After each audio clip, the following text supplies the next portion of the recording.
everybody. How y'all doing? Happy New Year. Happy New Year. It's about to go down. It's about to go down. So, Happy New Year to everybody. I pray you guys had a wonderful New Year. I pray everything worked out to your advantage.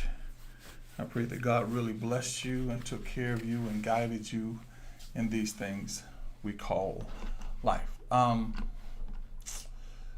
It has been a really interesting one for us here at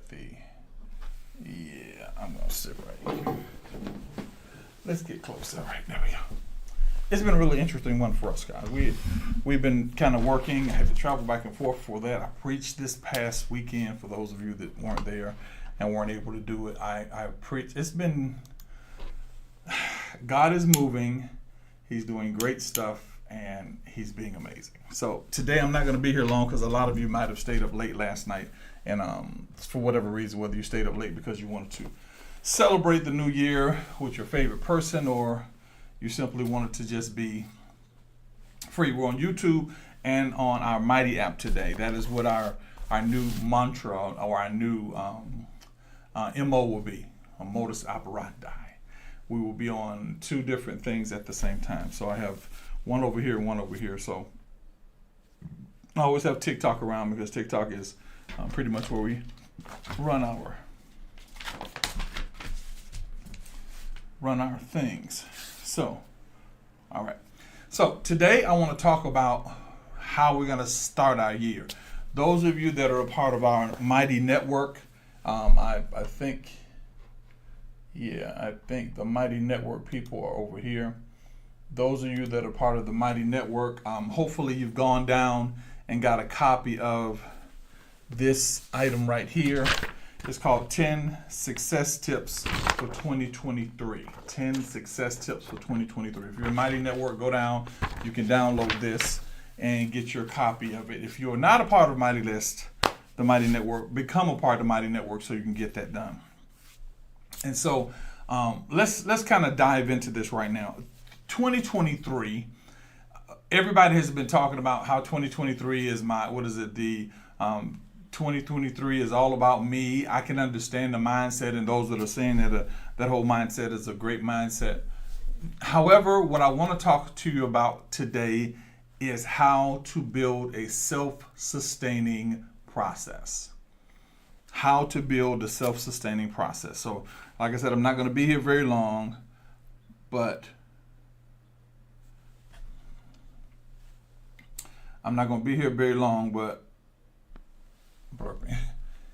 want to get into this so I can give you all the information you guys need so that you can move in these new levels. So we're going to go to 1 Chronicles, the 12th chapter.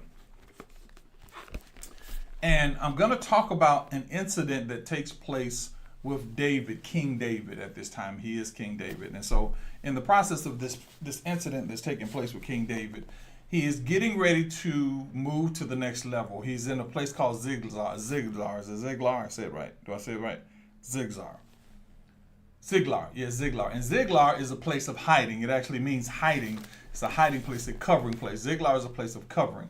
And what's happening is he's being covered as he's preparing to move into his kingship. Saul is still a king. There's still somebody that's a king. And so people are now coming to him and saying to him, hey, we're here. What do you want us to do? But in the 17th verse, David is talking. And I don't want to, again, I'm not real big into using how somebody thought because I don't know their thought processes, their mindset. I simply know that David is talking here. And while David is talking, they all gather. And I want you to imagine there's a room of people in your life. And you have to understand this as well. There's a room of people in your life, okay? And this room of people are all looking at you going, Uncle Dallas, what do you want us to do? And this is pretty much what's happening to most of us right now. Uncle Dallas, what do you want us to do? How do you want us to handle this situation? What do you want to do? Within what God is doing in my life, he's about to release me to the world. Now, some of you are going to be behind me like they're supposed to be. Others of you will deny me like Peter it really doesn't matter, because my movement is not based on what somebody's going to do. My movement is based on being obedient to God. And I need you to be the same way. I need your movement to be based on the obedience to God. Why? Because what I need everyone to understand is that there is a greatness already inside of you. You guys are in the greatest place of your entire life. You've made it to what the world perceives as a new year. You're at a situation where all things are now in a place where it's brand new in your mind. Your day is new. You woke up. Your year is new. You made it over from 12. All the things are new. The question becomes, what do I do?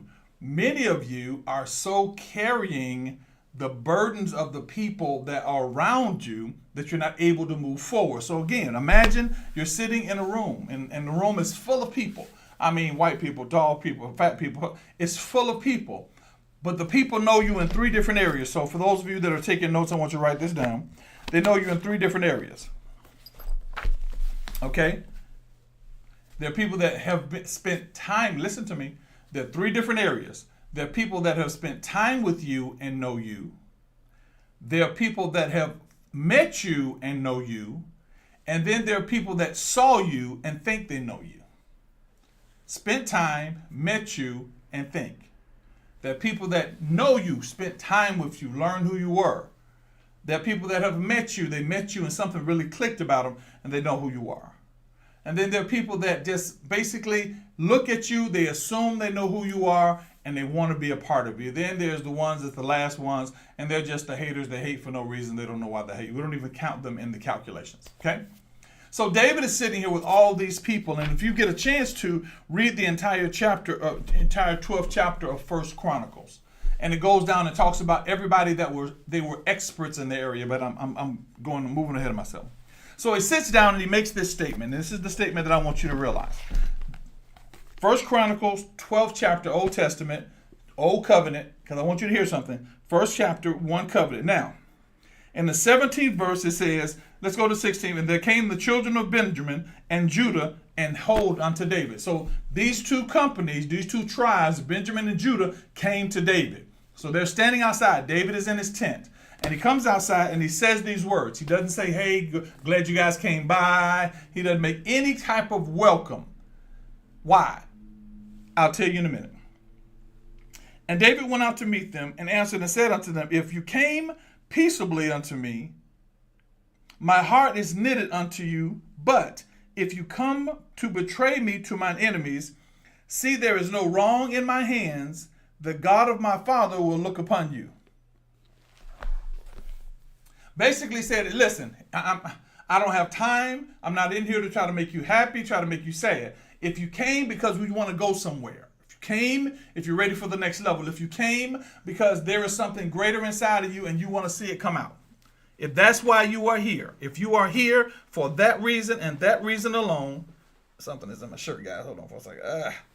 If you came here for that reason and that reason alone, my heart is knitted to you. Now, what does that mean? I'm at peace with you.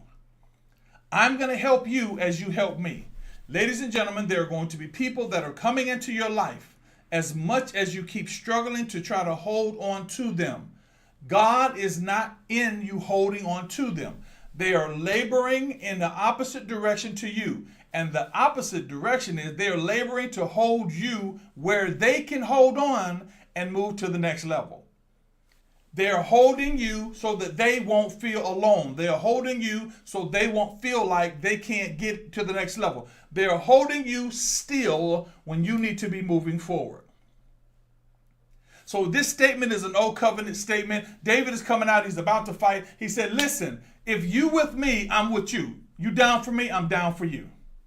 In this next year, it is going to become painfully obvious those people that are on your side.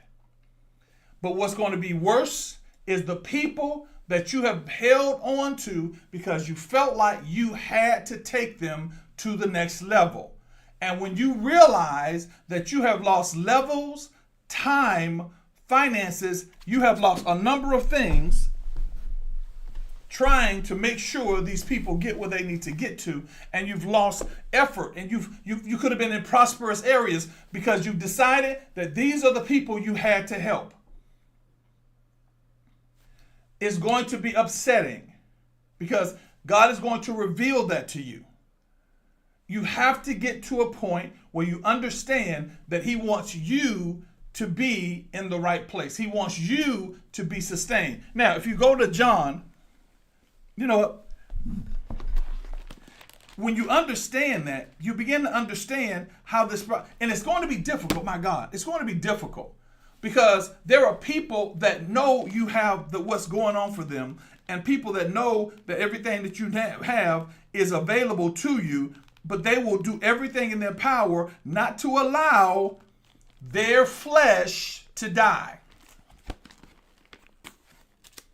Not to allow their flesh to die.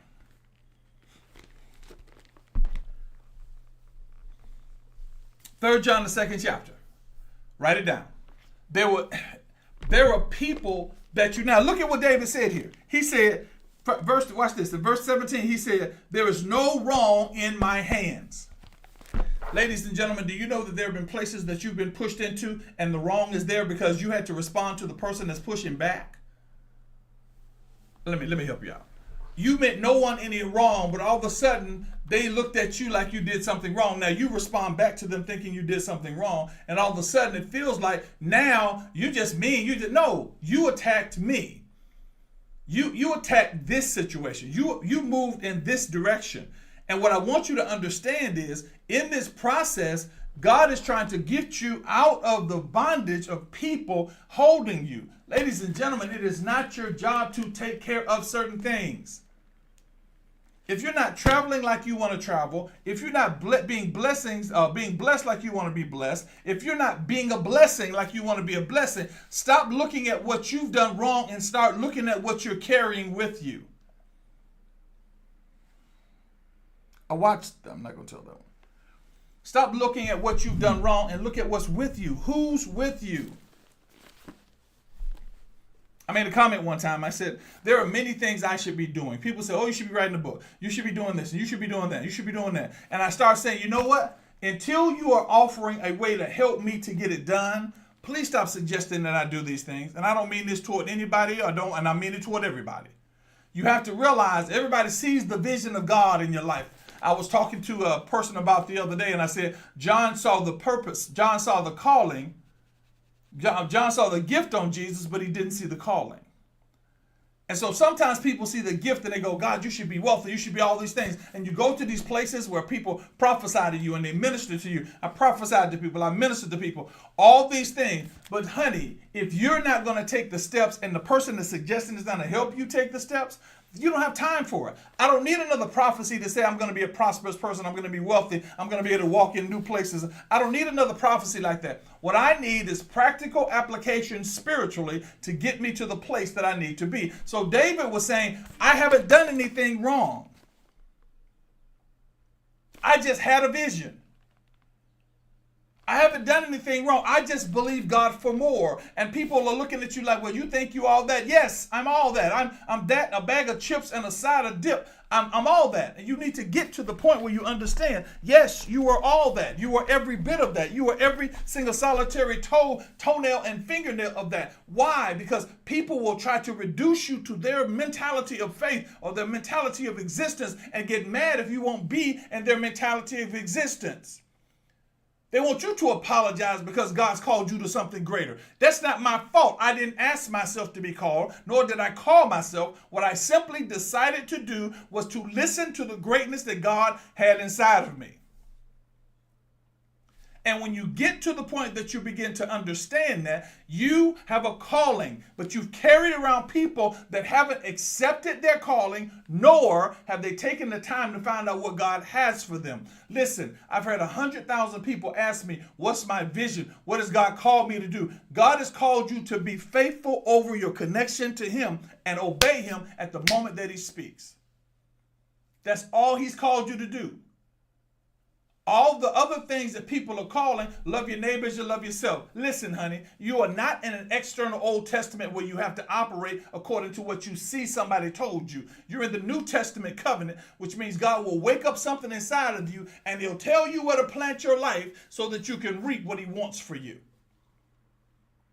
But it's about you. John 3 John, 2nd verse, beloved, I wish above all that thou mayest prosper and be in health, even as thy soul prospereth. Prosper, be in health, soul prosper. 3 things. Prospers mean make as much as you can, get as wealthy as you can. Prosper. Even I wish above all that thou would prosper, prosper, prosper, prosper. Why? Prospered people can help people that don't understand prospering. I'm not talking about a prosperity message. I'm not talking about walk around trying to throw seeds at God to make God move. I'm saying that you should be prospering in every area of your life. Say prosper and be in health. Be healthy. Get off your tail. Start walking. Stop complaining. Why? Because let me help you out. Complaining erodes the power of God that attaches to your body. Complaining erodes the power of God that attaches to your body. Oh, I'm in so much pain. I don't know. But because you're not operating in your power. You are powerful. You're more powerful than hurt, that disappointment, all those things. You're more powerful. But if you give that thing the highest form of currency, which is your attention, that's why it's called pay attention. If you give it the highest form of currency, which is your attention, and you pay attention to that thing, what you will find yourself doing is giving that thing more life than it actually has. That's not you. So do not keep trying to sustain that thing that is not you. Pay attention to. He said, give yourself wholly. Hosea 10:12, it says, sow yourself in righteousness. You got to give yourself wholly to this thing. You got to be so self-sustaining that they almost think you're selfish. See, self-sustaining means I've got to get the mask on me before I put the mask on you. I got to get to the top of the mountain before I tell you how to get to the top of the mountain.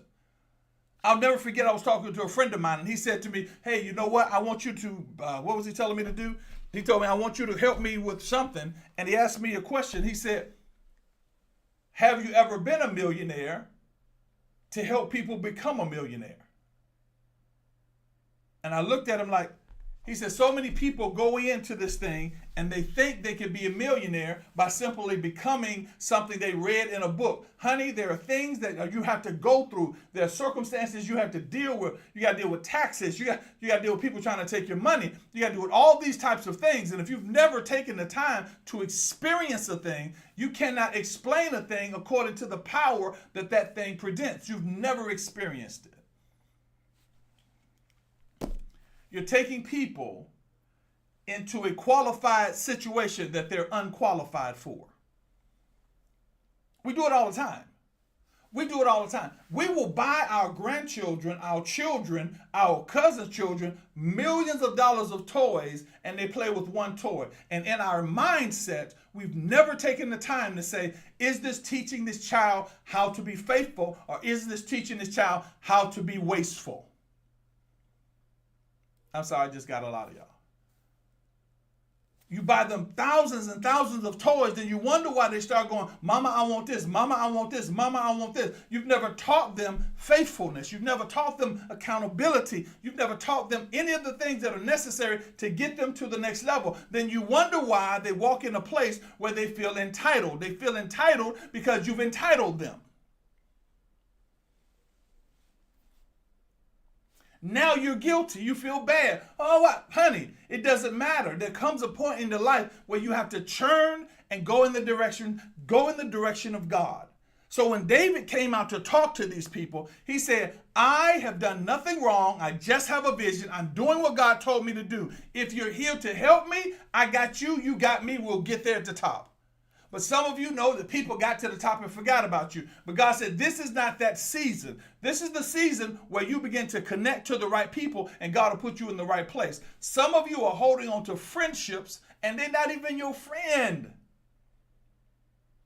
But you'll hold on to these friendships in a hope that you will either feel better about yourself or you'll feel godly because you helped this person. Listen. This year is not about you making sure everybody else is all right. It's about you making sure you are ready for the next move.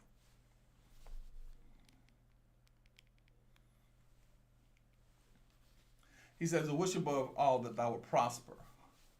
See, we've operated in this prosperity message so long that we think that prospering means I have a lot of money, I'm making money, I'm doing, I'm bossing up, I'm an entrepreneur, and it means some of those things. But what prospering means is I operate in I operate in a evolution that increases me every day. I operate in an evolution that increases me every day. I'm like a tree planted by the rivers of water. My fruit will never alter. My leaves will never alter. You're not like a fruit. You're not like a tree planted by the rivers of water. You're like a tree that sometimes has water, sometimes not have water. But it's time for you to plug into the Spirit to the point that you see growth on a consistent basis.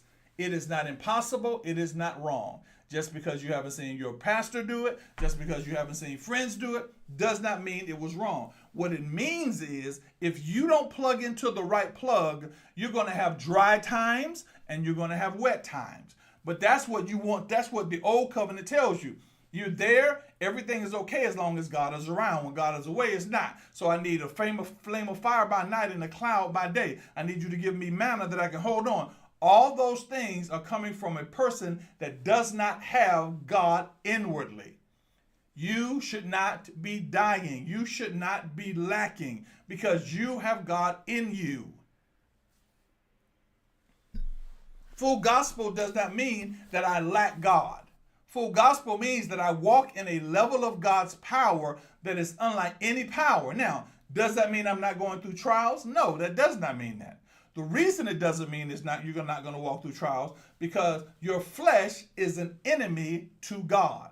So as long as you are living, acknowledging, paying attention to your flesh, you're going to have trials because you already don't want people to tell you what to do. You already got in your mind preconceived notions about how you think things should happen. And so when somebody says something to you that you don't like, first thing you want to do is flare up at them. But what they were saying is true.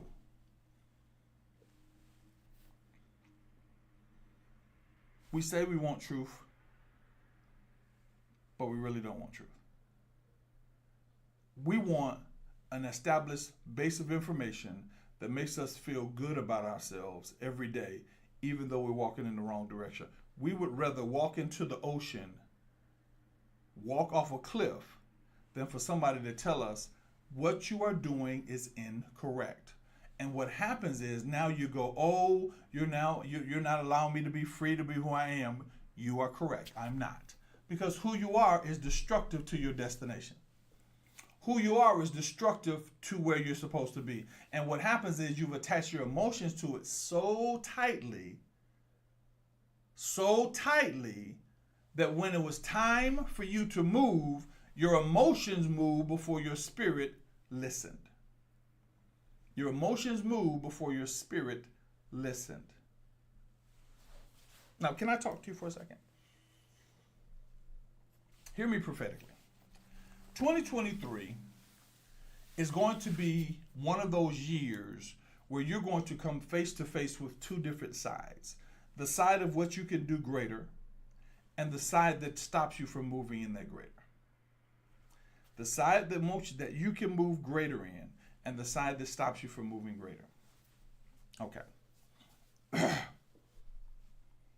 Well, I need you to understand.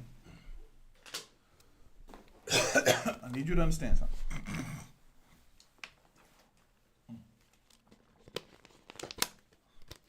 I need you to understand something. What God called you to be is greater than where you are right now. It is a calling that is inside of your spirit and that resonates in your mind. What you simply have to do is come to a point of agreement. And when you come to a point of agreement, what will happen to you is that thing that is inside of you will come to a level of power. And that level of power will begin to create a path. Now follow me now. Create a path. The Bible says where there's no vision, the people perish. What you've done is you have a vision, but you're double-minded within your vision because you want to make sure you take care of everybody. Because I can tell everybody right now, very few of them are going to say no to this. If somebody came to you tomorrow, bless you with $1 million, forget $1 million, let's be nice, $100 million. There are people right now, today, in your life that you're going to spend money on because of what they've done for you. There are people in your life right now, you're going to either buy your mama a house, your daddy a house, you buy Pookie some clothes, you're going to take care of your grandkid. There are people right now that you have a soul tie with these people right now, and you have nothing to take out the attachment, to let go of the attachment. And because I said that, I'm wrong. Some of you are upset because I said, why are you spending $1 million on a 1-year-old to have 5 billion gifts so you can experience them opening up the gifts that they don't really care anything about, instead of teaching them the faithfulness of the Spirit, and then wondering why when they grow up they have no faithfulness because you spent time conditioning them to think the same way you thought about money, about faithfulness, about growth. You taught them that.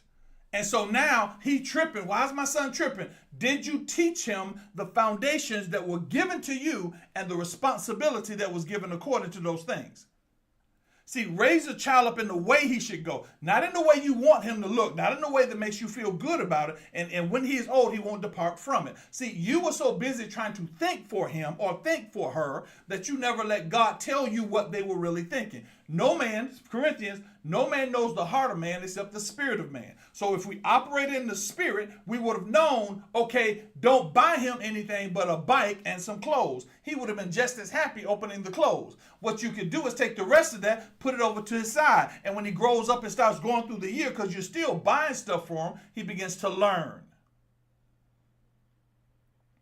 There are 3-year-old kids that know all the presidents of the United States. I don't know all the presidents in the United States. You have this wonderful opportunity to turn or had this child into one of the greatest citizens of heaven ever known to man. And now you're upset. I'm the same way. We all did it. So now here's what I'm saying to you. On the other side of that, God is going, if you would allow me to put you where you belong, I will show you a level of growth. And I will show you a level of my spirit that you've never seen before. If you can just imagine what that would look like. If you think you're living a good life now, imagine what it's like if this is what God is promising you at the next level. You have to take care of you. Let me give it to you a different way. There used to be a pastor when he would talk about people getting saved and folks giving their lives to the Lord, because when you came into town, that's what they wanted you to do. The more people that came to Christ, believe there'd be the more people that joined the church. And he would make this statement. If nobody else was on this planet, God would have sent Jesus to die for you. If you're the only person on the planet. So here's what I want you to understand. Here's the part that I want you to catch. What's inside of you is according to the totality of God sending Christ, adopting Jesus, pulling him here and going, you're going to have to die so that I can give them everything that I want to give them. And so what he did for you was gave you everything pertaining to life and godliness. And I want you to honestly look around yourself and answer me this question. Do you really think, Jesus, do you really think that the life you are living right now is what God planned for you to live? Do you? Do you really think this is the plan that God had for your life? Do you think in heaven he was so upset with you that he was going to let you stay in the hood and barely have a car and barely get a job? Do you think his design for you was to have a husband tomorrow and then he divorce you and then you have a bunch of kids? Do you think that was God's design for your life? If you do, that's your first problem. Do you think this is what he planned? Can I take it a step further? You going to church every Sunday, you praising and hollering and yelling, and you think that the fact that you have your little business and your business is struggling and you can't really get things done, but you tell everybody you're an entrepreneur, do you think that's how he designed it for you? Do you think he designed, when he said prosper, That means an atmosphere of growth. Be in health. That means that every part of your body lines up with the word of God. As your soul prospers, that means that you continually learn how to do the other two. Do you think when he said that, this is what he meant? Do you think that's what he meant, Sister Sheila? Do you think that's what he meant, Tawana? Do you think that's what he meant, Dina? Do you think that's what he meant, Sylvia? Are you looking at your life and go, this is what God meant when he said, I want you to prosper and be in health as your soul prosper? Do you think this is by design?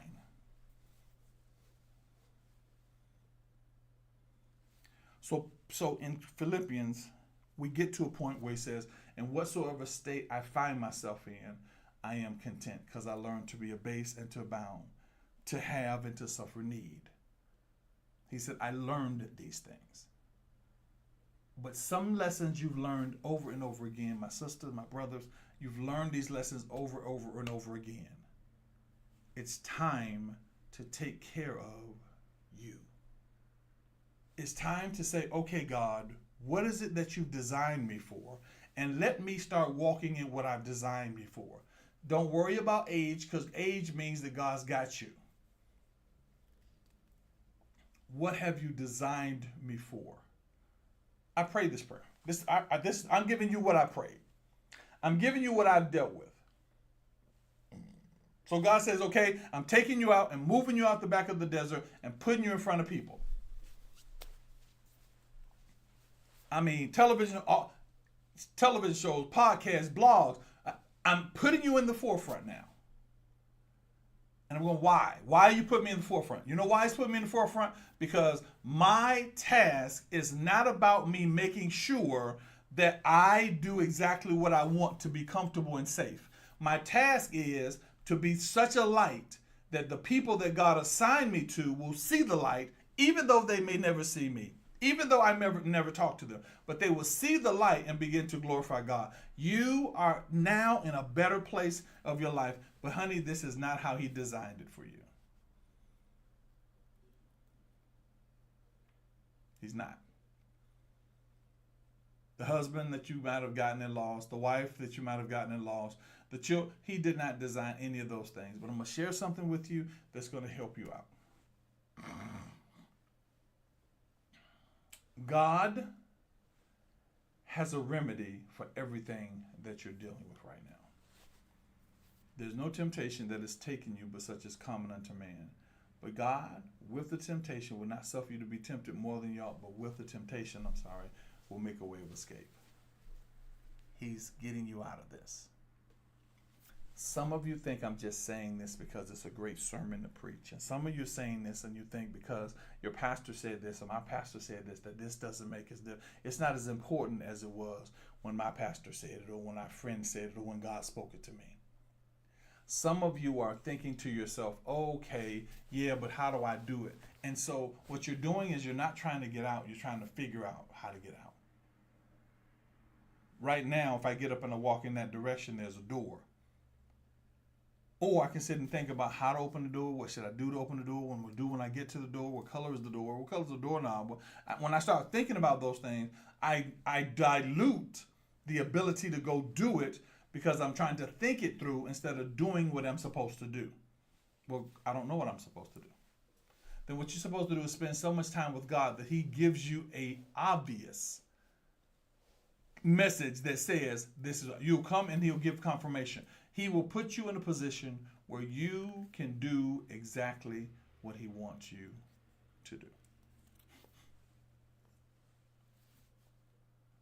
It's time. It's time. God has mandated me before the end of this year to write 3 books. And I'm going to tell you the 3 books so you can't think that I'm doing something else. The first book is The 3 Mistakes Jesus Made on His Journey. That's the first book. I have to write a book on the mistakes that Jesus made on the journey. Second book is God Must Die. Wow. It's a transition of talking about Old Testament. And those are the 2 books that he's given me. And then the third book is And the Word was made flesh. I'm sorry, no, I'm sorry. The third book is Random Thoughts of a Prophetic Mind. He's gave me those three. You know why he gave me those three books? So like tell everybody I wrote books? No. Those are the books. Those are the scripts.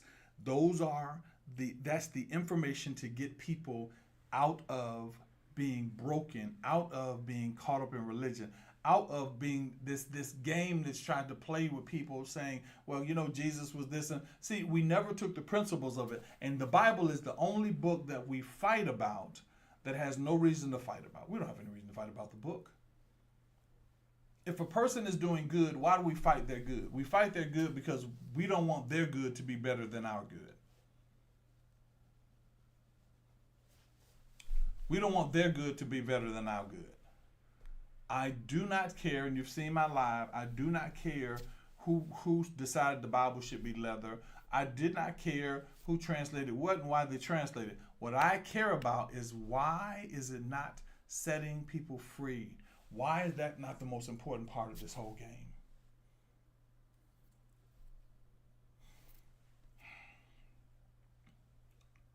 Some of you are going to be dealing with this for the rest of the year. But I need you to grow up. And not grow up like, grow up. I need you to grow up and mature into who you are. I've been doing this for 30 years. I'm very good at it. I'm very good at it. I don't argue with people that aren't spiritual. I don't get into debates with them. Why? I know what I know. Now, can we discuss it? Yes, we can discuss anything. But the moment you go from discussing it to trying to pull your point out by showing me something that is arbitrary and has nothing to do with how people are lost and they need a help. They need someone to call them out,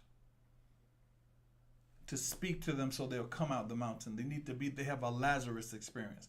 I do not have time for you to ask me, okay, well, who wrote it over this book over this book? I do not care.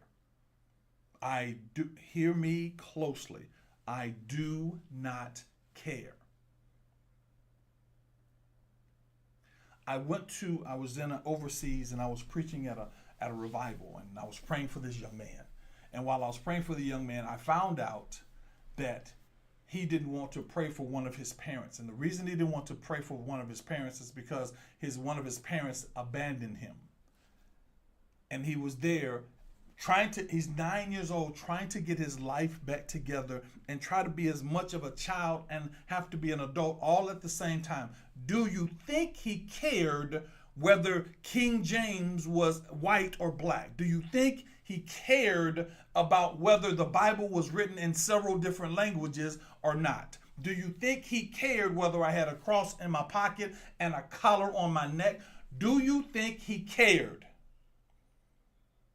Do you think in the process of him trying to put his life back together that me breaking down the dissertation of which side of the Bible says what things and whether it's poetry or not, or was he looking for a word that was pulled from the very voice of God, out of the heart of God, from the fire of tribulation to help him get through his life? Was he concerned that somebody was actually speaking on the behalf of God and trying to get God into his young life so that he can have some semblance of life after the tragedies that have taken place with the foundation of the two people he's supposed to be able to trust until he's able to walk on his own?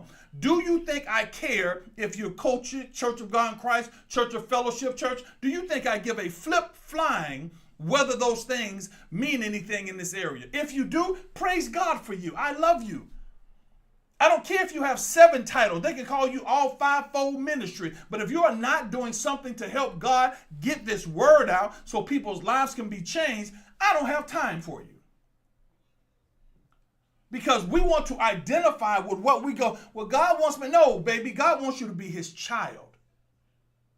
And if you understand that, he'll give you the world if you stand as his child. The reason we struggle in religion is because we were more identifying in our carnal identity than our spiritual position. And so God is going, it's time to be self-sustaining. It's time to get yourself into the position that I designed for you so you can have what you desire. The reason we struggle is because we're trying to play two sides against the middle. He wants you taken care of. He wants you to be blessed. He wants you to operate.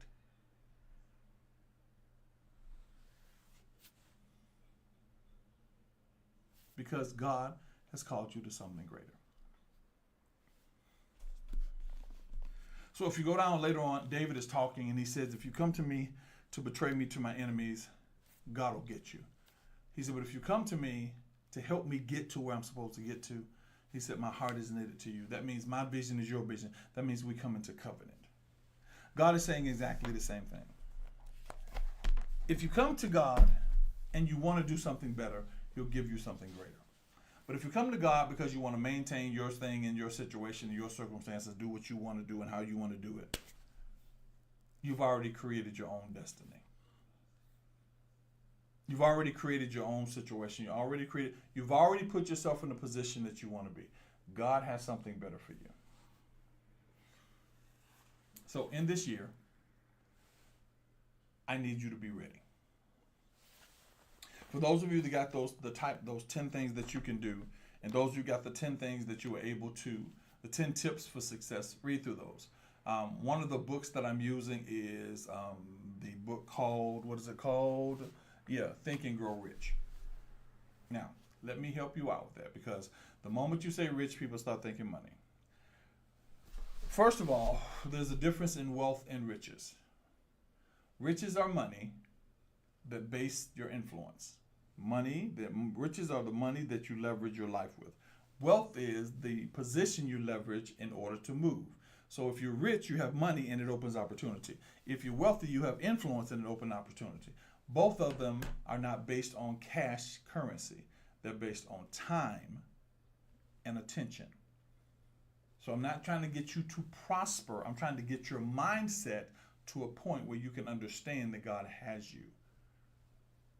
And Napoleon Hill was a saint. He was a person that was a Bible-based person. So that's why I'm saying that, because I need to get you to start expanding your mindset. You know the 5 elements: pray, meditation, praise, worship, and declaration. Those things will help you get into that process. This will be the year of accomplishment. This will be the year where you will be self-sustained. You will be in a position where you can take care of yourself. He's opening doors already. But sweetheart, some things you gotta let go of. Bruh, some stuff you gotta free. All right? And I think that's all I need to say about that today. That's all I need to say about that today. I appreciate everybody that has joined me. If you are not a part of our mighty network, yeah. If you're not a part of my mighty network, become a part of our network. Become a part of it. Oops, I just ripped my button. Become a part of it. For those of you that are wondering, are we going to do a 30-day trial? Yes, we're going to still do the 30-day challenge. We're still doing the 30-day challenge. Me and the post office have not gotten along, so I have a remedy. So we will meet later on this afternoon. I will send you, go to Mighty Network. Please go and register for Mighty Network. We will meet on that network, and I will tell you what we can do so we can get started. Everybody's going to get their books. Everybody's going to get their everything they need, but we can tell you what to do. Yes, it is still going. Yes, it is still happening. It was just a very crazy holiday when it comes to all the stuff that would need to be done and the post office. So that's the way that is. That's the name of that tune. We're not going to stop. We're not going to slow down. We're not going to allow anything to slow us down. We're going to move into a greater place, and God's going to do greater things. Thank you very much for everybody that watched the preaching on the 29th. Thank you very much for you guys being attentive and in attention. In attendance. I thank you very much. It means a lot to me. It really does. We're going to do some great things this year. Some amazing things are going to take place, and I know that you guys are going to be a part of it. I love you so much. I wish I could tell everybody how much I love you, and I love you enough to tell you the truth. And the truth of the matter is, you got to let go of the weight and follow the way.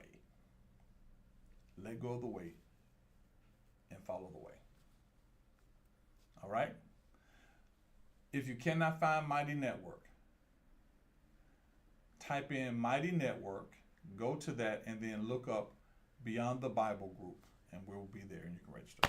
All right? All right, guys, I love you. I appreciate you guys. I thank God for everybody that was here and how you've moved in some wonderful places and how God is really taking care of you and doing what he needs to do when it comes to you. I thank God for it. So you be blessed and let the God of your salvation take you to the next level. All right. I love you guys. Oh, how are we going to do this?